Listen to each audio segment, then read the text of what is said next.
Հավատքի բանկի գրքույկը, Չարլզ Սպերջեն, օր ապրիլի 12։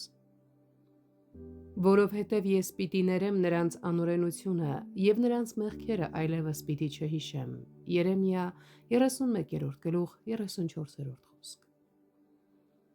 Երբ մենք ճանաչում ենք Տիրոջը, մենք ստանում ենք մեղքերի թողություն։ Մենք ճանաչում ենք նրան որպես շնորհի Աստված, ով ներում է մեր մեղքերը, և սա ցնծության արժան հայտնություն է։ Բայց որքան աստվածային կերպով է ձևակերպված այս խոստումը։ Տերը խոստանում է այլևս չհիշել մեր մեղքերը։ Միթե Աստված չի կարող մոռանալ։ Նա ասում է, որ չեմ հիշի, և նա ինչ ասում է, դա էլ կատարում է։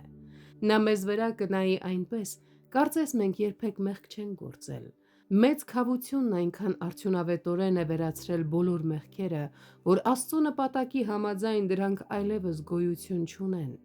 Հավատացյալն այժմ Քրիստոս Հիսուսի մեջ է, ընդունված է այնպես, ինչպես Ադամն էր իր անմեղության մեջ։ Այո, նույնիսկ ավելին, քանի որ հավատացյալը հագնված է աստվածային արդարությամբ, մինչդեռ Ադամի արդարությունը պարզապես մարդկային էր։ Մեր մեծ Տերը այլևս չի հիշի մեր մեղքերը, ոչ որպեսզի պատժի դրանց համար և ոչ էլ որպեսզի դրանց պատճառով թեկուզ մի փշուր պակաս սիրի մեզ։ Ինչպես պարտքը, երբ վճարված է, այլևս պարտք չի համարվում, այնպես էլ Տերը լիովին ջնջում է իր ժողովրդի անօրենությունները։ Երբ մենք սգում ենք մեր հանցանքների և թերությունների համար, և սա մեր պարտականությունն է, քանի դեռ ապրում ենք, միևնույն ժամանակ պիտի ուրախանանք, որ դրանք երբեք չեն հիշվելու մեր դեմ։